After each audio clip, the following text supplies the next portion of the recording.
नमस्ते सबैजनालाई। धेरै समयदेखि नै शुभयात्रा प्रालीको यो आइडीको थ्रुबाट चाहिँ धेरैवटा गाडीहरूको भिडियो हामीले हालेकै छौँ र दिनदिनै सबैको हाल्ने गर्छौँ। तर आज चाहिँ म अलि लामो भिडियोमा तपाईँहरूलाई 3-4 लाखदेखि सुरु हुने अनि सबैभन्दा सस्तोदेखि महँगोसम्मको गाडी देखाउन गइरहेको छु। हामीसँग स्टोरमा चाहिँ यति धेरै गाडी रहेको छ भने बाँकी गाडीहरू चाहिँ स्टोरमा रहेको छ। यहाँ भएको गाडीको विस्तृत जानकारी चाहिँ म तपाईँलाई दिन्छु है। सबभन्दा फर्स्टमा चाहिँ रहेको छ यो 2010 मोडलको स्विफ्ट डिजायर रहेको छ है। यसमा चाहिँ हजुरहरूले फाइनेन्सको व्यवस्था रहेको छैन, तर यसको टोटल प्राइस चाहिँ 11,75,000 हो। त्यसमा पनि प्राइस नेगोसिएबल भइहाल्छ। अनि अर्को गाडी हेर्न सक्नुहुनेछ, यो चाहिँ अमेरिकन कम्पनीको गाडी हो। 2010 मोडलको चेभ्रोलेट एभोई पनि भनिन्छ। एकदमै सस्तो है। तपाईहरुले अब भर्खरै लाइसेन्स निकाल्नु भएको छ अनि हात बसेको छैन भने चाहिँ यो गाडी तपाईहरुको लागि एकदमै बेस्ट अप्सन हुन सक्छ। किनभने अब फर्स्टमै गाडी अब लाइसेन्स निक्लिने बित्तिकै सबैको हात त बसिसकेको भन्ने हुँदैन नि त। यो गाडी चाहिँ अब तपाईहरुको लागि एकदमै दरो, राम्रो अनि सानो चुटुक्क परेको एकदमै सस्तो गाडी रहेको छ। यो गाडीको टोटल प्राइस चाहिँ 6,75,000 रहेको छ। त्यसमा पनि प्राइस नेगोसिएबल भइहाल्छ अनि यसमा नि फाइनान्स चाहिँ हुँदैन है।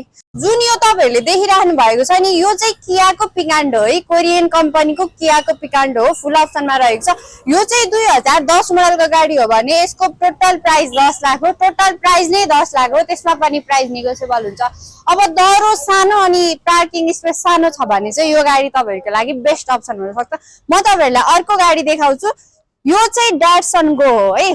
2016 मोडलको सिंगल ह्यान्डेड ड्याटसनको हो। यसको प्राइस चाहिँ 11 लाख हो भने त्यसमा पनि प्राइस नेगोसिएबल हुन्छ।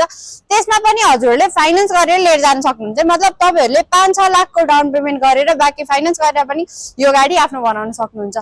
अनि यो तपाईहरुले जुन देखिराख्नु भएको छ नि, यो चाहिँ रहेको छ अल्टो। 2006 मोडलको अल्टो हो।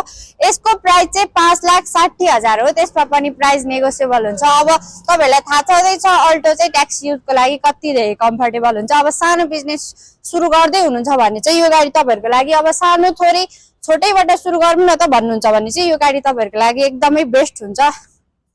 यो गाडी चाहिँ 2011 मोडलको स्विफ्ट डिजायर हो है। सुजुकी कम्पनीको, अब होन्डाई सुजुकीको कति धेरै चलाइसक्यो हैन मार्केटमा पनि। अनि यो गाडीको टोटल प्राइस चाहिँ रहेको छ 13,75,000। अब गाडीहरुको चाहिँ ब्रान्ड र प्राइस मात्रै भनिदिन्छु। कुनै पनि जानकारी चाहिएमा तपाईहरुले स्क्रिनशट गरेर मलाई व्हाट्सएप गर्नु होला। ल हेर्नु यो ड्याटसनको पनि 2016 मोडलको रहेको छ भने यसको प्राइस पनि 11 लाख हो। तपाईहरुले 5-6 लाख रुपैयाँ डाउन पेमेन्ट गरेर आफ्नो बनाउन सक्नुहुन्छ। यो जुन ड्याटसनको रहेको छ यो चाहिँ 2014 मोडलको हो। यसलाई चाहिँ हजुरहरूले 4 लाखको डाउन पेमेन्ट गरेर आफ्नो बनाउन सक्नुहुन्छ। यो चाहिँ यसको टोटल प्राइस चाहिँ 9,75,000 हो। अनि यो तपाईहरुले जुन देखिराख्नु भएको छ यो 2009 मोडलको एसेन्ट हो। एसेन्ट लभरहरुको लागि एकदमै राम्रो लामो गाडी रहेको छ। यो चाहिँ मात्र 9 लाख रुपैयाँ।